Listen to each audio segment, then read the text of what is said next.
Next method है judgement method, arbitrary method, निर्णय विधि, स्वेच्छाचारी विधि। इसमें टॉप लेवल जो अथॉरिटी है वो अपने एक्सपीरियंस के बेस पे, उसकी जो नॉलेज बोलती है प्रीवियस ईयर का जो उसने मतलब एक्सपीरियंस लिया है काम करके, तो वो उस एक्सपीरियंस के बेस पे एस्टिमेट लगा लेते हैं।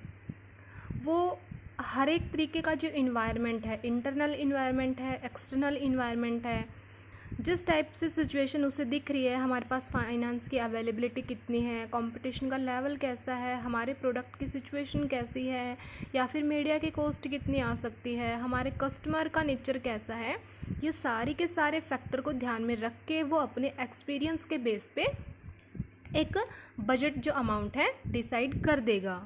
तो यहाँ पे कोई क्लैरिकल और कोई स्टैटिकल वर्क नहीं किया जाता। यहाँ पे सिर्फ सिचुएशन को देख के आपकी जो टॉप लेवल अथॉरिटी है वो अपने एक्सपीरियंस के बेस पे जो बजट अमाउंट है वो डिसाइड कर देगी। ये सिंपल है क्योंकि कोई भी क्लैरिकल वर्क हमने यहाँ पे नहीं करना पड़ा, सिर्फ उसने अपने एक्सपीरियंस के बेस पे वैसे ही कैलकुलेशन कर दी कि कितना अमाउंट, यानी कि फोरकास्ट कर दिया कितना अमाउंट लग सकता है।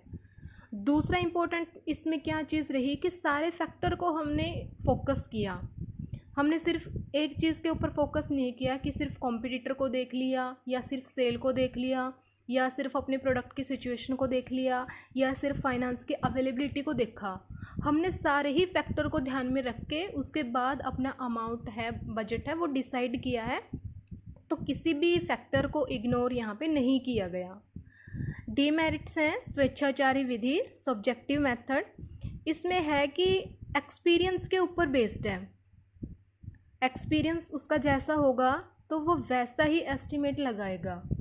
एक्सपीरियंस्ड पर्सन चाहिए होते इस मेथड का यूज़ करने के लिए, लेकिन अगर हमारे पास एक्सपीरियंस्ड पर्सन नहीं है, हमारी जो टॉप लेवल अथॉरिटी है उसके अंदर वो एबिलिटी नहीं है अच्छे से फोरकास्ट करने की, तो हमारा जो अमाउंट बजट है वो गलत डिसाइड हो जाएगा। बायस्ड है, पक्षपातपूर्ण है।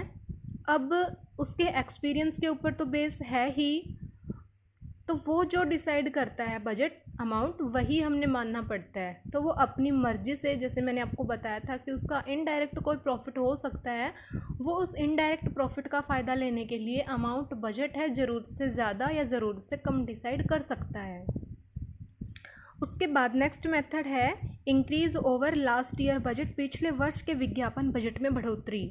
इसमें सिंपल हमने कुछ नहीं करना होता है। अगर हमारा बिजनेस नया है तो हम क्या करेंगे, प्रीवियस ईयर जो बजट अमाउंट हमारा था उसमें हमने इस साल थोड़ा और एक्स्ट्रा प्लस कर दिया अमाउंट, सिर्फ वही बजट हमारा बन गया। तो बड़ा सिंपल मेथड है, ये यूज़ करना बड़ा इजी है।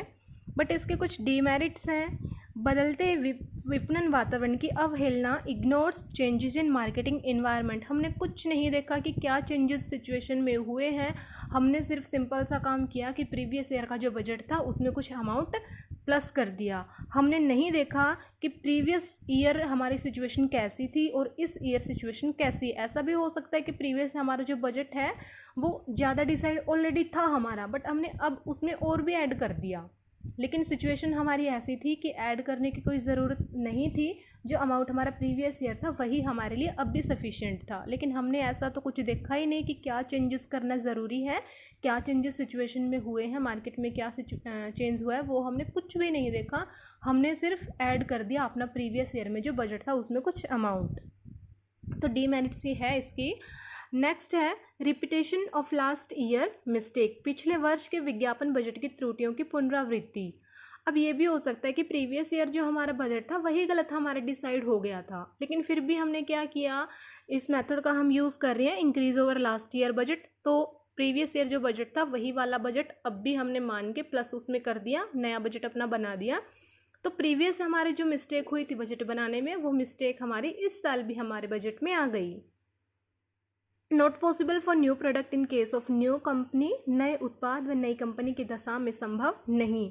अगर हमारा प्रोडक्ट ही नया है, हम फर्स्ट टाइम बजट बना रहे हैं, तो increase over last year budget method का हम यूज़ नहीं कर सकते, क्योंकि अगर इस मेथड का यूज़ कर सकते हैं तो हमारे लिए कोई प्रीवियस ईयर का बजट होना चाहिए जिसमें हम इस ईयर का बजट बनाने के लिए कुछ प्लस करके बजट बना सकें। लेकिन प्रीवियस ईयर का बजट अभी हमारे पास में है ही नहीं, क्योंकि अभी फर्स्ट टाइम हम बजट बना रहे हैं।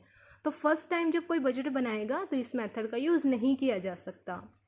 नेक्स्ट मेथड है रिटर्न ऑन इन्वेस्टमेंट मेथड, विनियोग प्रत्याय विधि, ये बड़ा इम्पोर्टेंट मेथड है, सबसे डिफरेंट है, क्योंकि यहाँ पे एडवर्टीजिंग को एक इन्वेस्टमेंट माना जाता है।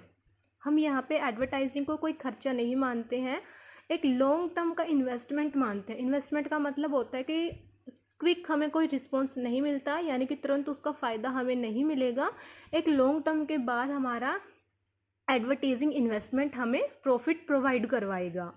तो यहाँ पे हम क्या करेंगे कि एडवर्टीज़मेंट को एक इन्वेस्टमेंट मानते हैं, उसको एक इंटेंजिबल एसेट मानते हैं। इंटेंजिबल एसेट्स कैसे कि धीरे धीरे एडवर्टीज़मेंट देने से हमारे ब्रांड की पॉपुलैरिटी है वो इंक्रीज़ हो रही है, यानी कि गुडविल हमारी इंक्रीज़ हो रही है।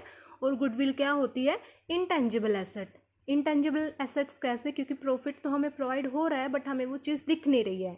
हमारा जो ब्रांड है वो फेमस हो रहा है धीरे धीरे, एक लॉन्ग टर्म के बाद ऐसी सिचुएशन हो जाएगी कि पूरे मार्केट में हमारा ही ब्रांड फेमस होगा, हमारे ही ब्रांड को लोग प्रेफरेंस दे रहे हैं। तो एक लॉन्ग टर्म के बाद हमें प्रॉफिट होना स्टार्ट हो जाएगा। जितना भी पैसा आज हमें लग रहा है कि खर्चा था एडवर्टीज़मेंट के ऊपर लगाने का, लेकिन फ्यूचर में हमें ये लगेगा कि जो पैसा हमने लगाया था वो तो हमें रिटर्न में मिल रहा है। ठीक है, तो हम इसमें मानते हैं कि ये हमारा इन्वेस्टमेंट है और फ्यूचर में हमें इसका रिटर्न मिलेगा।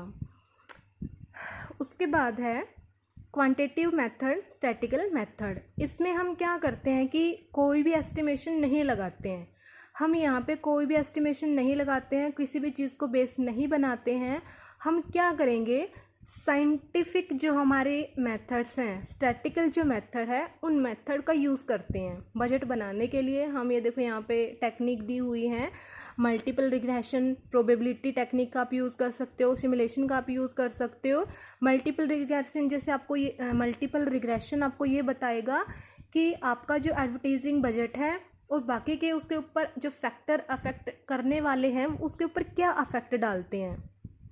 या फिर हमारा जो प्रोबेबिलिटी मेथड है आपको ये बताएगा कि किसी एडवर्टाइजिंग के थ्रू आप अपने कस्टमर को इन्फॉर्म करते हो प्रोडक्ट के लिए, तो वो कस्टमर प्रोडक्ट को परचेज़ करेगा या नहीं करेगा, यानी कि उसकी जो परचेजिंग जो डिसीजन है वो किस टाइप का रहेगा, ये एस्टिमेट करने में हमें हेल्प करता है। सिमुलेशन मेथड हमें ये बताता है